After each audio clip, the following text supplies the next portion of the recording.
Ladies and gentlemen, boy, is it great to be home. I'm glad to be back.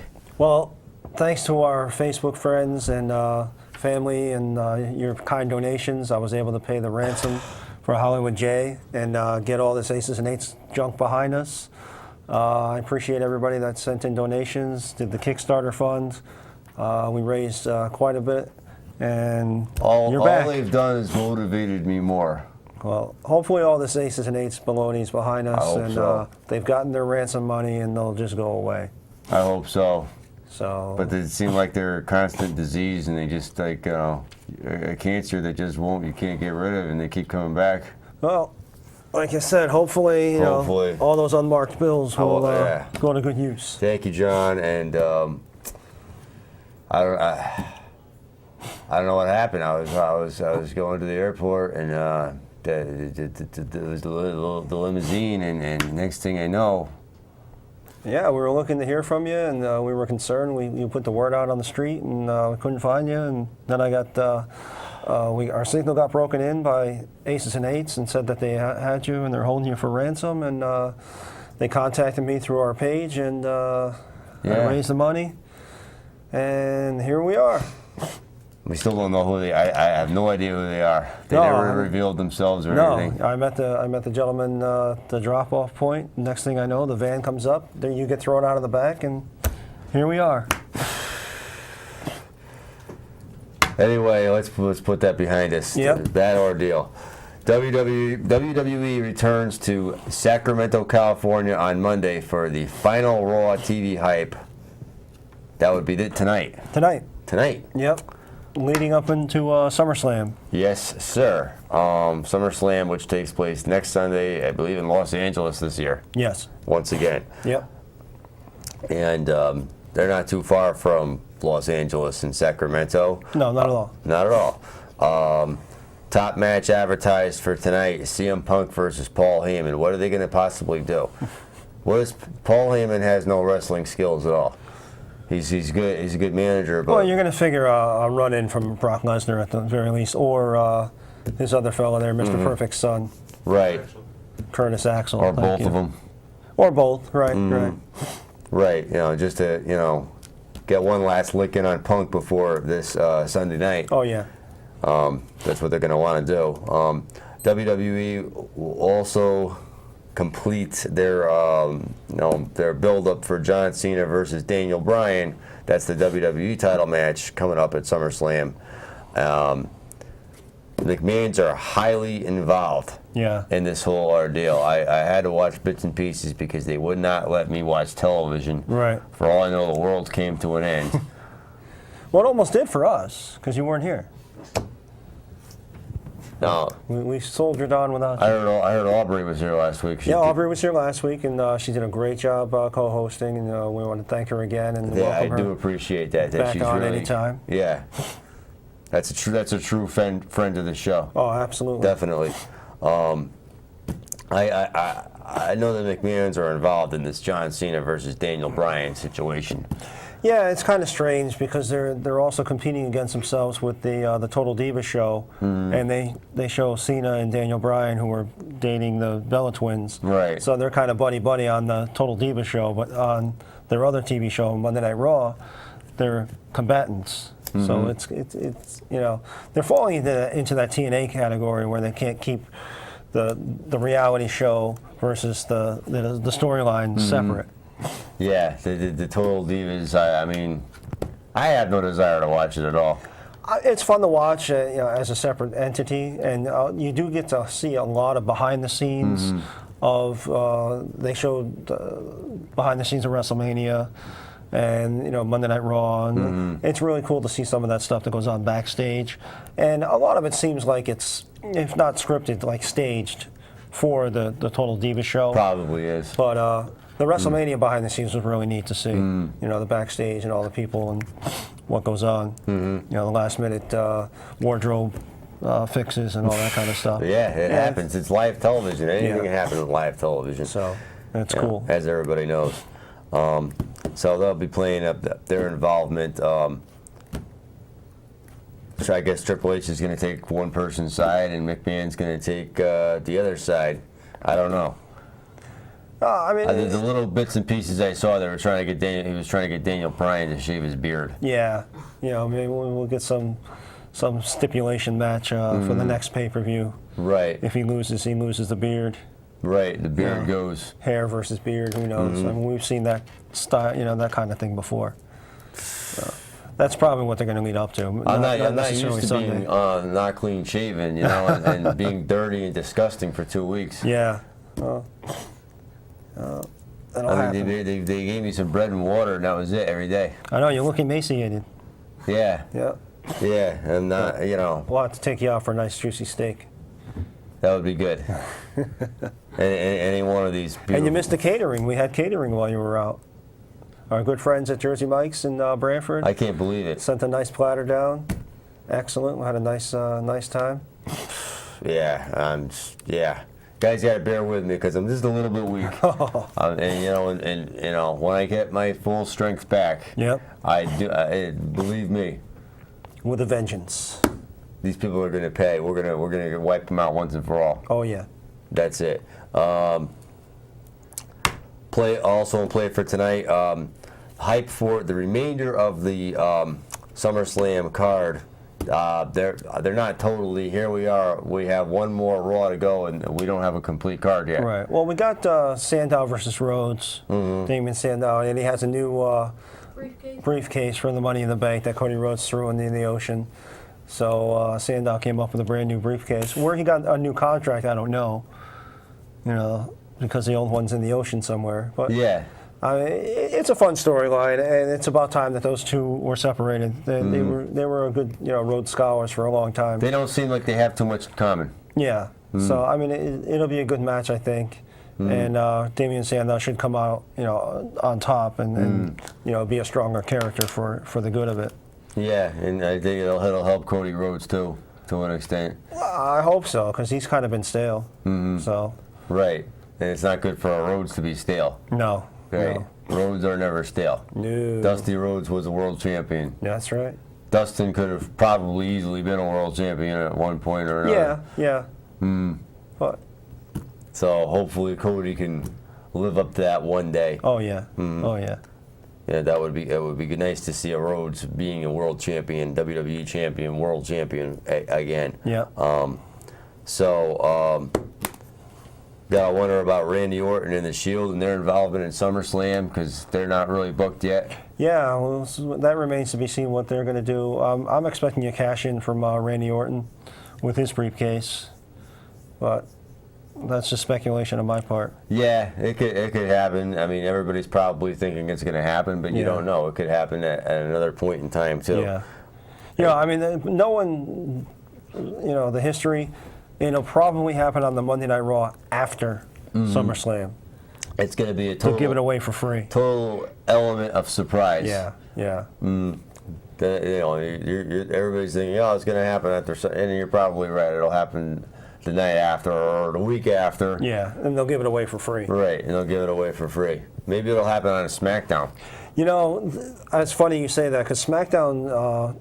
Their contract with Sci-Fi is up next month, I believe, and Vince is really looking to get a little more money out of the networks for his programming, and he recently had a conference call with all the shareholders. Okay. And his plan is to get some more money out of the networks for his programming, and it's an opportune time right now because Sci-Fi, the contract is up for SmackDown, so you may see. Something huge happens, so he'll pop a good rating right before the contract ends. Yeah. And then he'll go to any of the other buyers, either Sci-Fi to re-up at a higher price or take the show somewhere else. So we'll see what happens. Sci-Fi and USA, it's all the same parent company too. Yeah.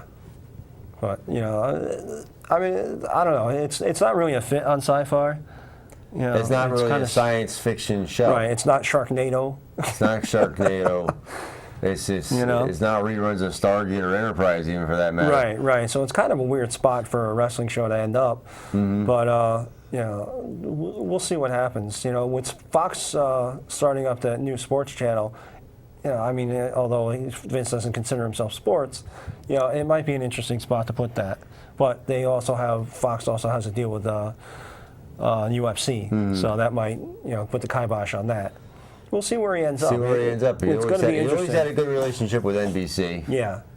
So if I don't know if there's any, I don't think NBC Sports do they have their own network? Yeah, or yeah, they do. They do. Yeah, right. They took over the Versus channel, and I believe the NBC Sports is right out of the Stanford area. Mm-hmm. So because they just built a huge complex in our state, so it's not too far for Vince to travel to do some meetings over there. Oh yeah. So I mean NBC, because they run the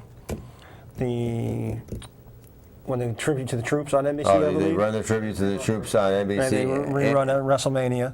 So I mean, yeah, you're right. They do have a working relationship with NBC. You look back to the day with Saturday Night's Main Event. Oh yeah. Oh yeah. Where once a month or once every few weeks it would replace Saturday Night Live. Right.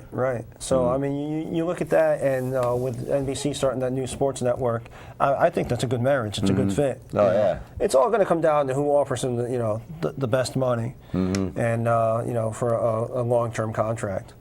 So you expect to see a lot happen on SmackDown to pop a good rating. Just to go into negotiations on a high the way the writing's been, well, I think maybe they might as well just talk to SoapNet too. Well, there is no SoapNet anymore.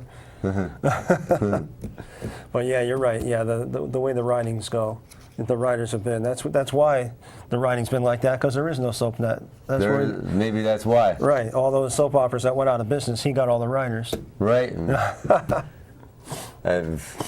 Man soap opera. Yeah, well, soap opera for men, exactly. Exactly. That's what Vince Russo claimed it was, and ever since then, that's where they had all these ideas of bringing in all these people. Yeah. Well, I mean, if you watch the Total Diva show, that definitely soap opera.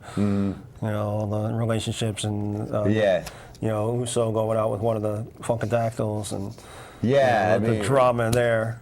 Yeah, I mean, who would have ever thought wrestling would actually turn into a soap opera? Yeah, exactly. That's like all the things they talk about. They don't even have a ring. Yeah. That's all that is then. Yeah, exactly. Yeah, because now you got one of the Funkadactyls going out with one of the Usos. You got like I said, Daniel Bryan and Cena going out with the Bella Twins, and then you got this new girl. JoJo and her boyfriend are having difficulties on this latest episode. And it's just relationship drama, and they did a teaser with Natalya and Tyson Kidd because they're engaged. Oh Lord! So I expect to see that relationship on probably the next couple episodes. So they're really pushing this, these relationship issues on this Total Diva show. That's pretty much all it is. Yeah. For the most part. For the most part. This is, who's like sleeping with who. Yeah, and every now and then you get a glance backstage of the WWE universe. So it's funny because Trinity, which is one of the Funkadactyls, was fighting with Jey Uso, and then she shows up for Monday Night Raw, and ironically enough, she's scheduled in a tag match against her boyfriend, who she's fighting with. So. I don't know how much of that was scripted, but it just seemed too pat and too convenient that here they were having a lovers spat, and then they have to face each other in the ring.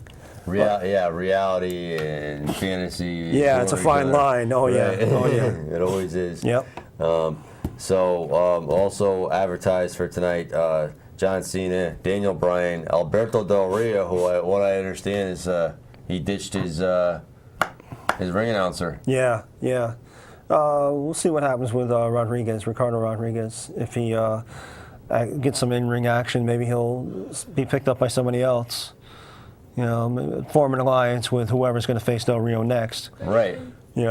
Christian. Yeah, that's kind of sad to see that because that was one of my favorite things about Del Rio. Oh, really? Right. Was his ring announcer. I mean, it was a good gimmick, and it's run its course. It's got, I think it's about time to dump that and change his character a little bit, and maybe Ricardo Rodriguez can go into a management role, and maybe go get a stable against Paul Heyman.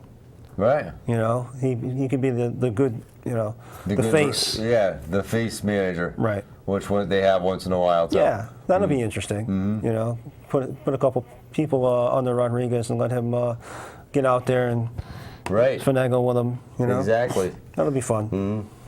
I mean, yeah, they could do. I don't know what kind of in-ring ability he has. Well, he's taken a few bumps when he was with Del Rio, so I mean, he is trained in the ring. You know, to take bumps at least. Yeah. So, you know, he can pull off like a Bobby Heenan, you know, routine. You know, interfere from the outside, get up on the apron, take a bump off the apron, that kind of stuff. Right. You know, like Bobby Heenan used to do. As far as actual wrestling ability. Like Jimmy Hart used to do. Yeah. You know, that kind of stuff. As far as actual wrestling ability, I kind of doubt it with him. No, you're not going to see him, you know, go in a title match, but you know, he might get into a gimmick match against Santino Marella or something like that. You know? Something like that.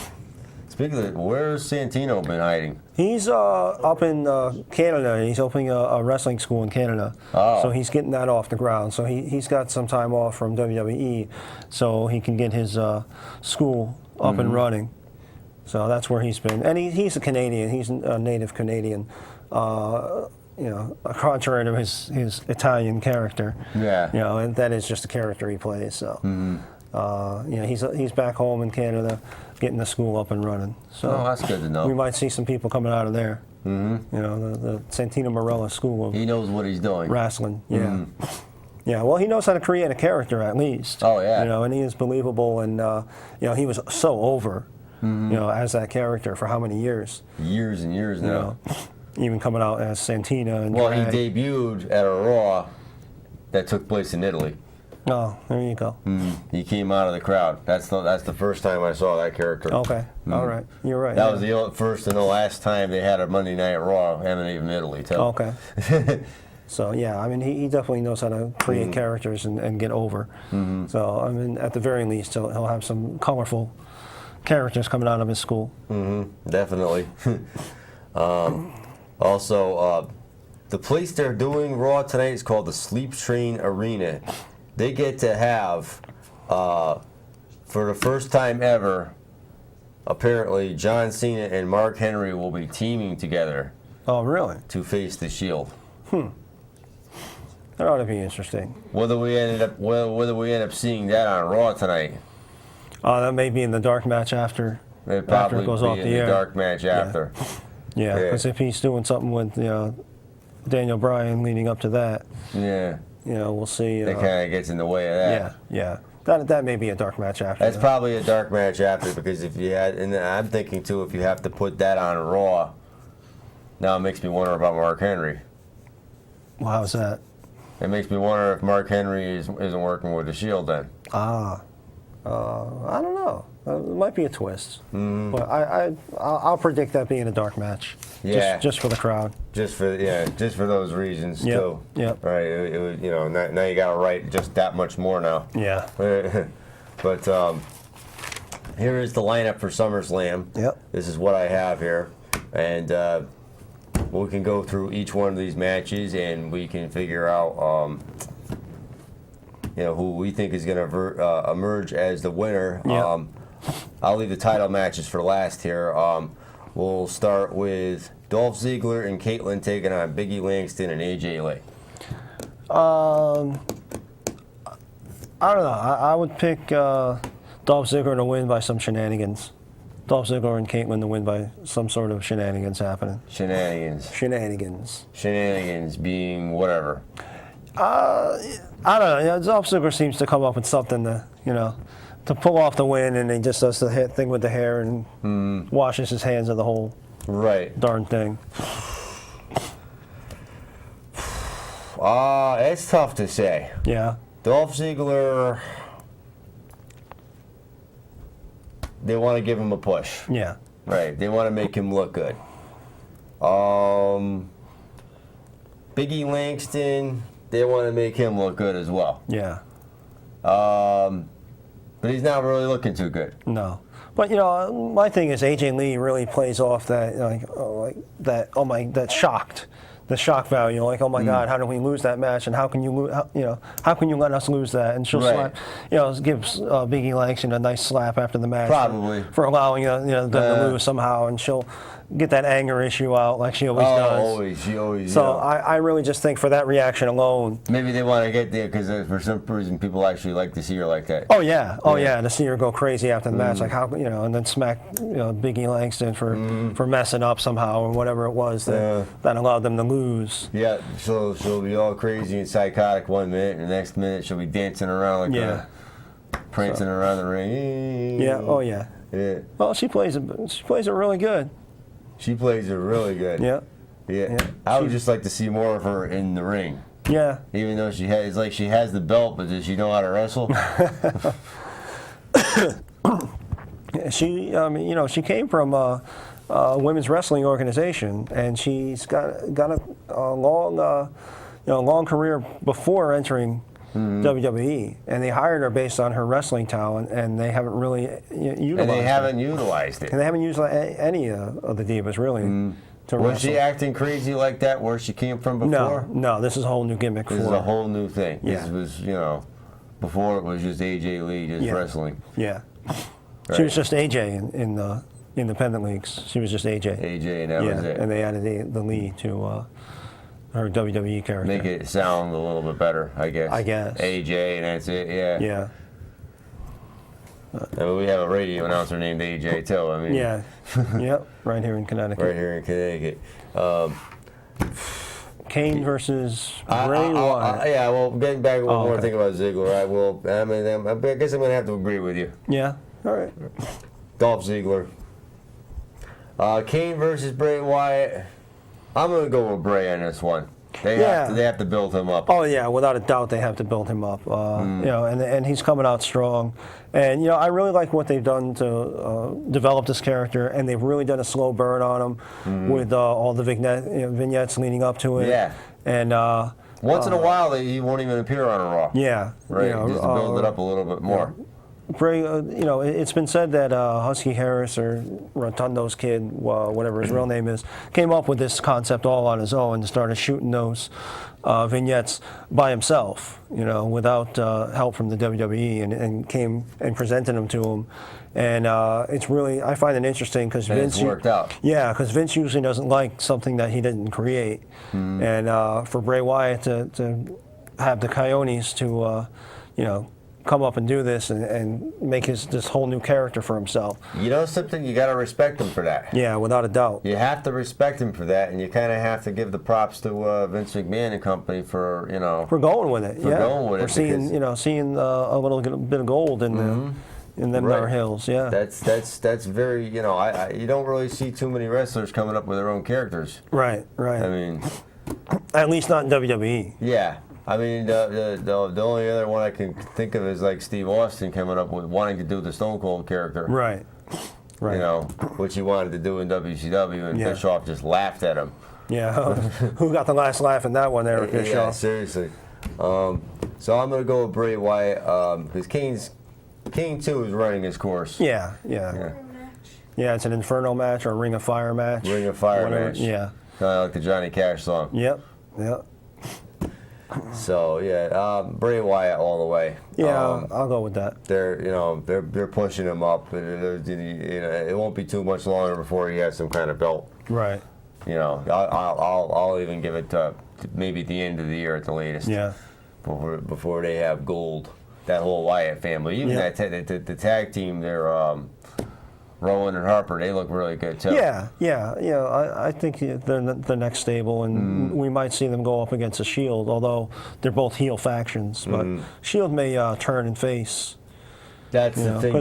They probably have to turn the Shield face with that one. Yeah, but they're over anyway. They're kind of like the guys that are kind of like straddle the line. They're not quite heel, they're not quite face. They're for justice. So. They're for justice, if they see that Bray Wyatt and family are doing anything that's unjust, they'll pick up on it. Yeah, and sure. that would be a perfect, perfect match.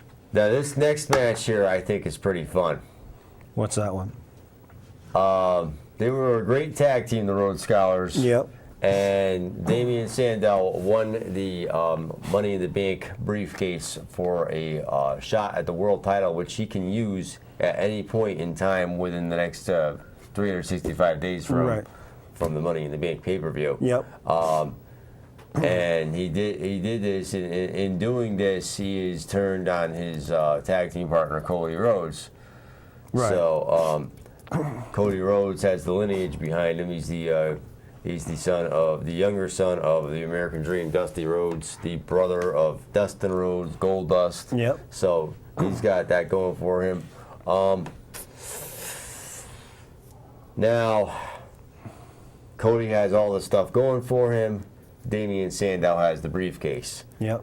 I want Cody to start winning matches. I want him to maybe get a U.S. title or Intercontinental title to begin with. And, I'd like to see him be the WWE champion or world champion eventually, but they put their faith into Damian Sandow, which is a really great character, too, and he's got great ability. Yeah. Oh, yeah. He was long on NXT for quite a while before he came up here, the main roster. You're going to give him the briefcase. I think you need to have him win. Let me ask you something. The Money in the Bank briefcase, right? Is it the person that is actually in possession of the briefcase can cash it in, or is it just the winner of the person or the winner of, the person that actually went up and grabbed the briefcase from the? Because how about a twist like this? Cody Rhodes takes the briefcase from Sandow. Okay. Cody Rhodes tries to cash it in. If his name isn't on the contract. Because why do you? If that's the case, then why do you need the briefcase at all? You don't. So if you need the briefcase, if you need right, but I mean, in the storyline, if you need the briefcase, if you have to come out and Damian Sandow, whoever's got it, needs to come out and use the briefcase to cash in. Right. Right. Because obviously when Cody threw it in the ocean, Sandow didn't have it, so he wasn't able to cash in at that point. So now he's got a new one. And where did the new one come from? I don't think they really explained it. Sandow made it himself. Sandonized briefcase. Yeah, Sandonized briefcase. Right. But I don't think it's ever been done. Cody should steal the briefcase and try to cash it in himself. And see what happens. Yeah, that would be a trip. That would be something new. We haven't seen it before. It's a twist on it. Or Cody messed with the paperwork somehow that's in the briefcase. Damian Sandow cashes in the briefcase and wins the belt for Cody Rhodes. Then they open it up, right. And Cody Rhodes' name is on the contract. Yep. Yeah, I mean, you know what? I mean, something different. We haven't seen it before, and it hasn't been done yet, and the shock value of that alone would be a really fun storyline. So what do you do if the name on the contract, if he somehow took some erasable whatever dryer and took Damian Sandow's name off of that and put then you can get Brad Maddox involved in the storyline. Sandow and Cody Rhodes can feud over that. I think it would just extend the storyline. And Brad Maddox can make a decision, and then if he makes the wrong decision, Stephanie or Triple H can come out and question his ability. Yep, and then here we then are. You have Vince, we just wrote the show for you. And here comes Vince McMahon, and Triple H are now all of a sudden having a big argument over what to do about. And then we can have another match where Rhodes and Sandow fight over the briefcase. So they disqualify both of them, and then they hang the briefcase, and they have just Money in the Bank between Rhodes and Sandow at the next pay-per-view. That would be great. They can build this up. Yeah. They can keep it going probably the rest of the year. Or there we are. You can make the check out to John Zimmerman. Right, exactly. Care of the Squared Circle. Anytime. Yeah. So I need to get some of that money, that ransom money back in my account over here, brother. Expensive. Ransom money gets to be expensive. Hell yeah. Yeah. But for now, Damian Sandow. I'll pick Damian Sandow. Now we have the world title. We'll get to this one next. Alberto Del Rio is the reigning defending world champion, and he will go up against Christian, a long veteran of the WWE now. I will say that I doubt Christian will win this match and get the title, but if he does, it's just because they owe him. He's been loyal to the company. He's been there for how long?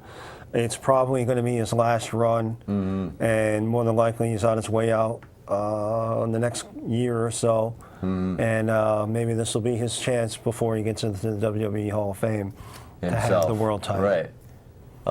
It might be a thank you. Right. And a goodbye to Christian to give him the world title for his last run in WWE.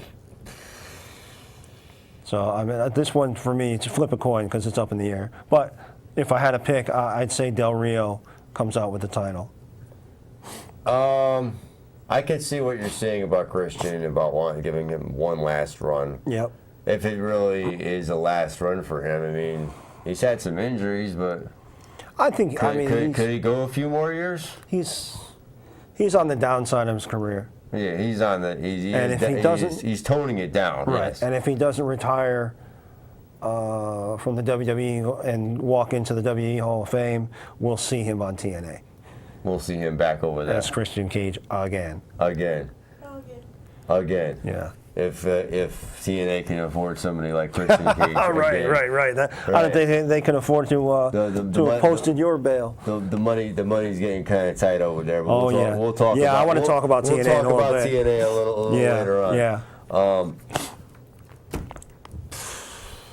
If they are going to give Christian the world title, I don't see it coming up next Sunday night. I'm going to say Del Rio. Yeah. If they do end up giving him a title shot, which, I mean, the belt once again, which is highly possible, I do not see it at SummerSlam. Yeah. They have to keep pumping Del Rio as a major heel again. Yeah. Yeah, they have to keep him hated again. Yeah. So and you might see Ricardo Rodriguez get involved in that and help out Christian. I think so. Yeah. But it should be fun. I think overall, so far, the card that we've discussed so far, I think it's promising. I like the SummerSlam. It's pretty entertaining. Yeah, it's good for a SummerSlam. They're not done yet. Yep. They're not done yet, and they're going to probably announce another match. They're probably going to announce the internet match, I would say, tonight, and whatever other matches probably. You'll have the complete card by the end of the night. Yeah, without a doubt. Yeah. And I'm surprised we have yet to see the Bellas or the Funkadactyls involved, because Vince is really pushing the idea of this Total Divas show, and to not have them on the pay-per-view while you're trying to push that other product. When you think about the last major pay-per-view that WWE had, WrestleMania, you got cheated out of that match. Right. Which exactly. You can't see because two of the elements are now feuding with each other. Right. So, it should be something with the Bellas and the Funkadactyls just to tie in with their other show. And it just makes more sense to promote it. But, how are you going to say during the pay-per-view, hey, on Sunday nights, watch, Total Divas. Okay, they're not on your show. But Total Divas is on Sunday night. How can you expect people to watch it when SummerSlam is on? That just occurred to me. I don't know how they're going to do that. But I mean, we have DVRs and stuff like that. But yeah, you have DVRs. Yeah. They can always not have Total Divas on Sunday night. This week. And, it's possible. Yeah, they may preempt it. They preempt it or run the first episode as a rerun already. Right. Yeah, they can do that. Because your main audience is going to be watching your pay-per-view. Yeah. Presumably. Yeah. Okay, so the final two. Yep. CM Punk for over a year has said he was a Paul Heyman guy. Yep. Always, 434 consecutive days as the WWE, the reigning, defending WWE champion. Yep. With Paul Heyman by his side. They have a history together. When CM Punk first arrived in the WWE world, as it was, they didn't have they hadn't acquired Florida Championship Wrestling at the time. Their back area, their backwater was OVW, Ohio Valley Wrestling, Wrestling, which TNA now uses. Right. back then, Paul Heyman was running Ohio Valley for Right. Vince McMahon. Yeah. And they brought him this guy from Ring of Honor named CM Punk. And that's where the relationship started because apparently they brought CM Punk over to OVW to get rid of him. Or something like that. And that's how the story goes. Yeah. And Paul Heyman saw something in right. him and gave him a Exactly. chance. Paul Heyman, saw the ability in CM Punk that maybe Vince, because if you look at CM Punk physically, he doesn't fit the Vince mode. He's not like this huge beast. No. And much like Daniel Bryan, also, they're not these huge guys that are all pumped up and jacked. Like a Batista or a Cena. No. That he really likes, or Goldberg. Like these bigger fellas, but Paul Heyman realized that CM Punk had something different to offer, and especially on the mic. I mean, his skills on the mic, just going all the way back. If you watch the documentary that WWE recently put out on CM Punk, they show him as a teenager, and he had the skill back then, to get an audience up and going, and they show him in like high schools, wrestling, and getting the audiences pumped, and that's really his value. Yeah. And that's value right there. When you can have the ability at a young age like that, and a passion for something at a young age like that, and be able to captivate an audience. Yeah. And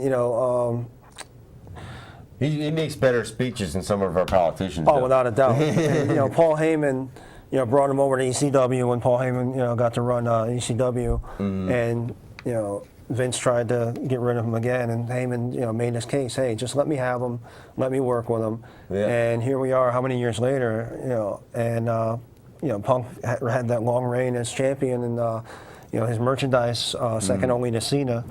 At the moment, he's selling more shirts and gadgets and all that. Those are your two top draws right there. So it's unpredictable, and it's great.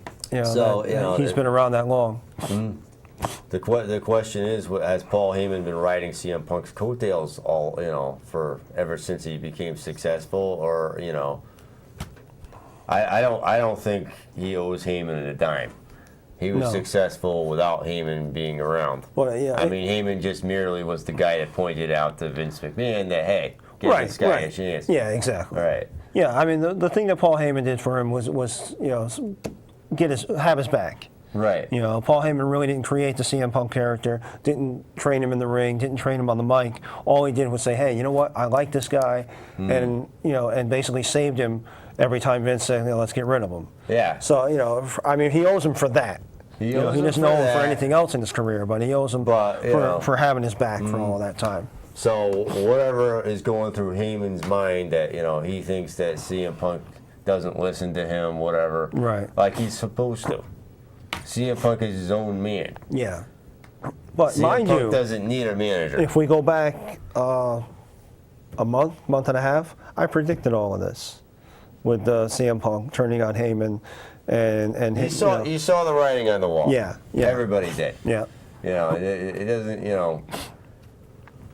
It just made sense. Sometimes wrestling, they have these patterns over and over Yeah, again. it just made sense. Right. That Punk would go against Heyman and Lesnar, and here we are at SummerSlam. And, the only thing I hope is that Brock Lesnar doesn't re-injure CM Punk, because CM Punk is in really rough shape, and he's just bouncing back from his knees, and all the other stuff that he's gone through in the past 2 years. Right. And CM Punk too has to make sure he watches Lesnar, because Lesnar has a lot of internal injuries. Right. So. Yeah, but I mean the likelihood is that Brock Lesnar would hurt CM Punk more than Punk would hurt Lesnar, in reality. So I just want to see. I'm not expecting a whole lot out of the match. I just want to see a good match and nobody get hurt. Yeah, a good match, nobody get hurt. You're not going to see the level of match, I don't think, that he delivered with Triple H. Oh no, a year ago. I would really like to see Punk win it. I don't know. It's. I don't think it's going to resolve at SummerSlam. It's not going to resolve. We're going to see just an extension. You know what? I don't even want to make a prediction on who's going to win. It's a tough call. Yeah, But we might get some more clues tonight. Whatever the case may be, I'm gonna sort of go lean towards Lesnar, although I'm not totally 100% sure. If I'm not mistaken, Lesnar's lost on the last 2 or 3 pay-per-views, correct? It might be time for him to win. He won in Extreme Rules. Okay. He won if he won at Extreme Rules. They but he lost at WrestleMania. Yeah. It might be time for him to. He needs another win. He needs a win now. He needs to make him look like the Beast. Well, let's wrap up with the title match so we can get on to TNA, because I really want to talk about TNA for a little bit. Yeah, we got a few things to talk about. You want to talk about TNA? Yeah, imagine that. You hardly ever want to talk about TNA. I know, imagine that. But let's wrap up our poor SummerSlam. Our poor TNA, pro TNA fans are like, this guy here wants to.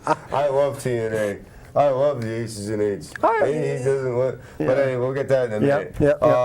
John Cena, Daniel Bryan, with McMahon's involved. Ooh, Lord. Guys, writers now this is just merely my opinion. John Cena is a great guy. He does a lot for kids. He does a lot for charity. He does a lot for the troops. He's an inspiration to a lot of people. But he's also a man that's been in the spotlight for the better part of the last 10 years. 10 years. Yeah. Daniel Bryan, he had the world title for a little while. He hasn't had the WWE title yet. He has a lot of experience from a competitor that most of America can't even see unless they have an internet connection. That's Ring of Honor. Right. Yeah. This guy was putting butts in seats in the small little venues that Ring of Honor is forced to be in due to a giant like WWE. Right. Yeah, needing all these contracts with all these arenas and auditoriums and exclusive rights and all that. So, Daniel Bryan has the credentials. John Cena's not getting any younger. He's not doing anything that's too exciting. Right. Yeah. I mean, at this point, it's the 5 moves of Cena. The FU. Five knuckle shuffle. Right. The whole. It's a rerun. It's a rerun every week. If you've seen one John Cena match, folks, you've seen thousands of them. Basically all of them. But Cena. Time for Daniel Bryan, but I do have one bit of advice. Should they decide to put the belt onto Daniel Bryan, shave. Yeah, I'm telling you, that'll be a stipulation match at some point down the road. That beard is just too long. Daniel Bryan should go up against Sandow in a beard match. But maybe that's the next. As far as this match goes, you might be onto something there. I'm going to predict John Cena goes over, or if Daniel Bryan gets the title, there's the cash in. I don't think Daniel Bryan will have the title for more than 6 weeks. I'll give 6 weeks at most. 6 weeks. 6 weeks. Yeah. I think he deserves it for longer than that, though. I don't think he doesn't fit the Vince mold, as I said earlier with Punk. I don't think Daniel Bryan will hold that title. My prediction, John Cena goes over, but if he doesn't, Daniel Bryan gets the belt. He's not going to hold it for more than 6 weeks. I guarantee you by the next pay-per-view, he won't have it. What's the sense in having a staff and writers and people who could give their own opinions if Vince McMahon is just going to do what he wants to do ultimately anyway? Because he's the boss. He is. If he's not willing to listen to anybody else. He's the Steinbrenner of WWE. And at the end of the day, he signs the checks. At the end of the day, it's his call. And history being what it is, you can't argue with the success of Vince McMahon. Of course not. So he's going to get what he wants. whether or not the fans want it, the writers want it, at the end of the day, it's still his call. Until he hangs it up and Triple H takes over, Triple H and Steph take over. Which is probably not going to happen at all. He'll not going to happen until he's unable. Or right. Yeah. But if he becomes mentally incapacitated at some point. I think he already is. No. Yeah. Just watch his shows. But anyway, let's wrap up the WWE. So yeah, that's my thing about that. Well, all right. One more thing about WWE. Mm-hmm. What is their 5 shows last week drew 20 million viewers, and they appear to be accounting each time a person. Are they trying to say that they're more popular than they really are, or what's going on with that? Well, as I just stated, Vince is trying to squeeze more money out of his cable companies. So he's going to obviously inflate his numbers and try anything he can. And renegotiate the terms. They don't want to tell you what's really going on because they want you to think they're the number one, which they sort of are. Anyway, they're not telling the truth. Yeah, but they only posted I think $5 million in profit. Mm-hmm. With all the other stuff going on. I mean, there's a lot of numbers that you can crunch, but they only posted a $5 million profit, which isn't nearly anything toward his shareholders. And the shareholders really just want to make money. They don't care what happens with the product. They're not fans. Okay. Anywho. Ready for TNA? Oh, yeah. Let me guess. You want to wish Hulk Hogan a happy birthday? Oh, yeah. He turned 60 today. And yesterday, excuse me. And Hogan, it's a rough 60. It's a rough 60. He don't look 60. No, he don't look 60. 60 in ring years is about 80. Maybe even 90. Yeah. Although some parts of him are probably only like 10 years old. Right. His hips, for example. His hips, his knees. Some of the discs in his back that have been replaced. He could go to weather forecasting because he could probably do a better job than any of the Right. Well, my left knee hurts today, so I think it's going to rain. But God bless you, Hulk Hogan. Please retire. And soon. Before there isn't a TNA any longer. Kurt Angle, back in the news. Kurt Angle has entered a rehab facility following a DWI arrest in Texas, of all places. Yeah. After an impact, and this is kind of embarrassing. This isn't the first time. It's not the second time. It's not the third time, Mr. Kurt Angle. Is there a dark side to Kurt Angle that we know nothing about that he doesn't really like to talk about? Yeah, I know he's gone through the divorce. I know he's had his issues, and he's had his personal issues. He's had some run-ins with the law with his ex-wife and all this happy nonsense that's going on. But he's the Mr. Olympian. And, he's the guy that, while Stone Cold had the beer truck, Kurt Angle had the milk truck. Mm-hmm. So he had this squeaky clean image, and last year he announced that he was going to get in shape to go and be in the Olympics. Exactly. Again, and then this happens, and he's back in rehab, and I just want to know what's going to happen with his storyline now. Yeah, because isn't he in the Main Event Mafia? Yeah, he can't be in the Main Event Mafia any longer because he can't be on television right now. He's in a rehab facility. Right, and this week's episode of Impact, we'll see how they handle it. Because this past Thursday was a pre-tape. So, because, as TNA has been doing, they film 2 episodes at a time. One goes on that one week, and then the following week is the pre-tape. And if you notice, on those pre-tape, the second week, right, I don't know if the audience is getting up and leaving, not realizing that they're going to film a second episode, or if they're just tired. But if you look at this, week 2 of the TNA tapings, you see a lot of empty seats.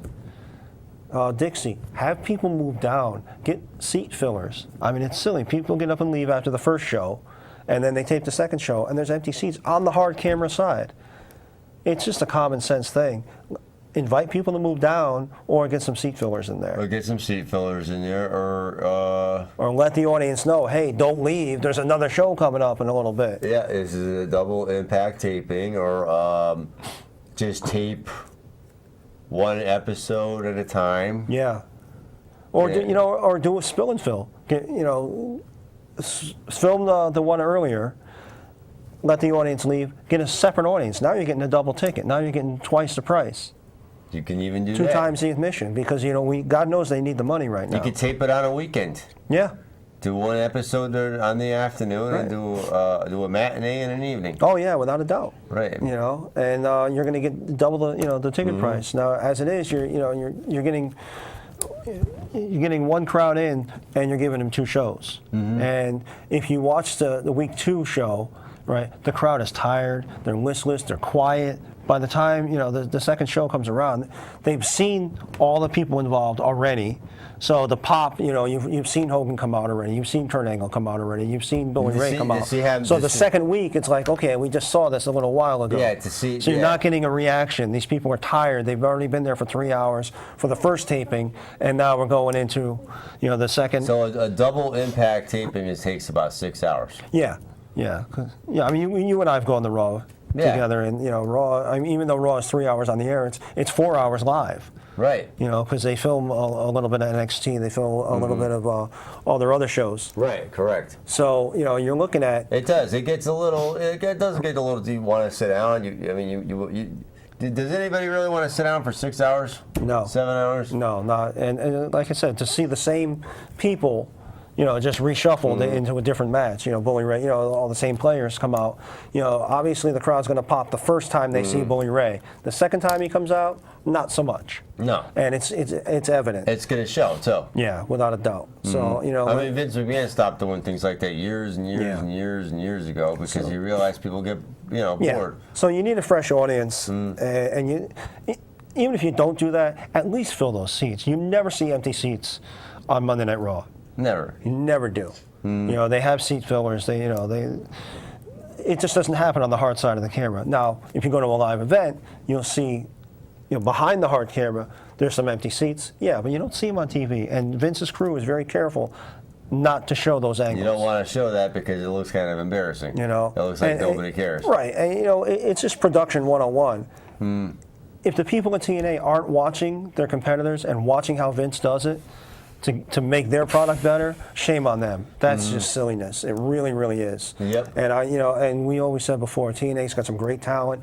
We want to see them succeed. It's healthy to have competition for the WWE, at least to have somebody breathing down their neck. Maybe not eclipsing them, but at least coming up behind them. Making WWE look over their shoulder to make them that much better. Oh, yeah. So TNA's really got to get their act together. But also, this is kind of disappointing. Their knockouts division is dwindling down. Yeah. Well, their whole roster is dwindling down. Their whole roster is dwindling down. They don't have Tara anymore. Right. They have Gail Kim. They have Mickey James. Tessmacher. And Brooke Tessmacher and Velvet Sky and ODB. Yeah. And I think that's basically it now. Right. You got like 5 people. Right. They can't really turn Gail Kim good because then they only have one heel. That's their dilemma right now. Yeah, right. And the other thing, you mentioned ODB. This past week's episode of TNA, now we all know it's filmed, it's taped, but we try to suspend our disbelief, which is what wrestling is. We know it's make-believe, but we choose to believe what's going on in the ring is what's happening. Right. ODB's in the ring, and on the ticker on the bottom of TNA, ODB is on Twittering in, yeah, I'm watching the show from my house. That's the most asinine thing I've ever seen. ODB is in the ring, and then you see on her Twitter account on the bottom of the screen. Watching the show from my house. Yeah, I'm watching myself from.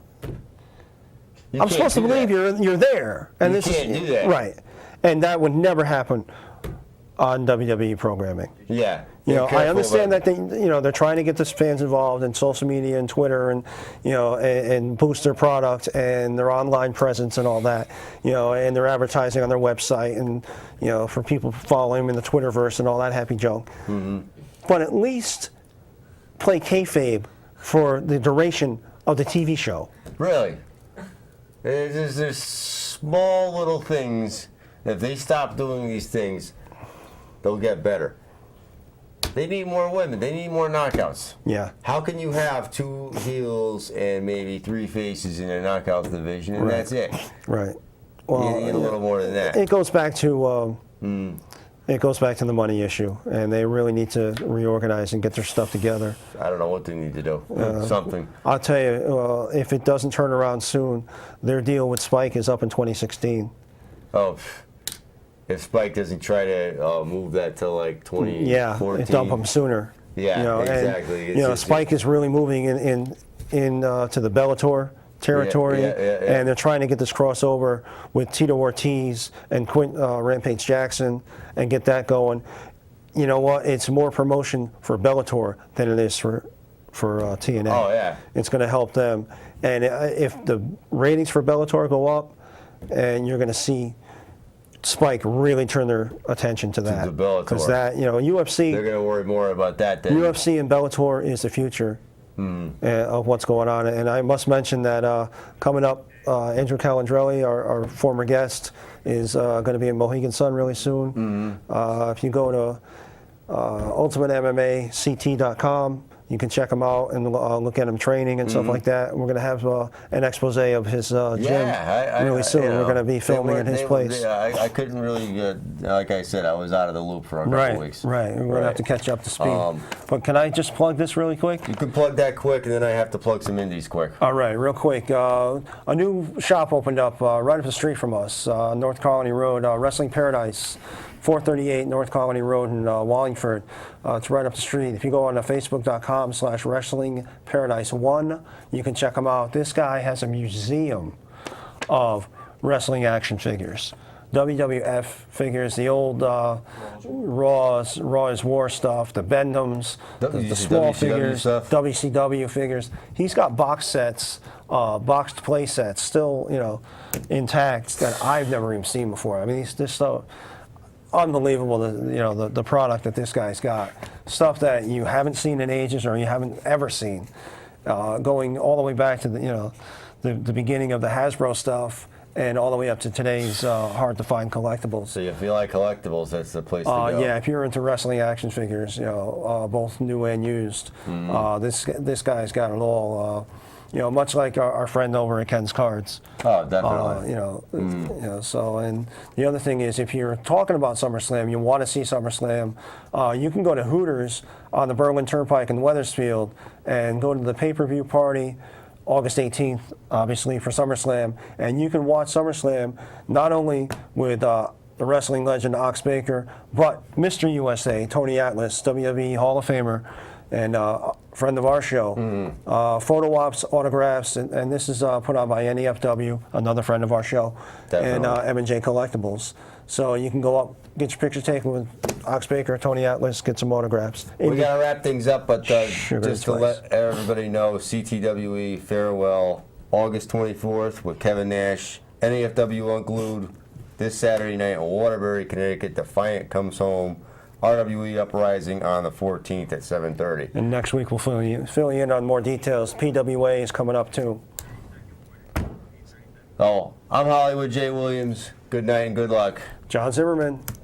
We'll Bang, see bang. you again next week. Wow, that went quick. Woo!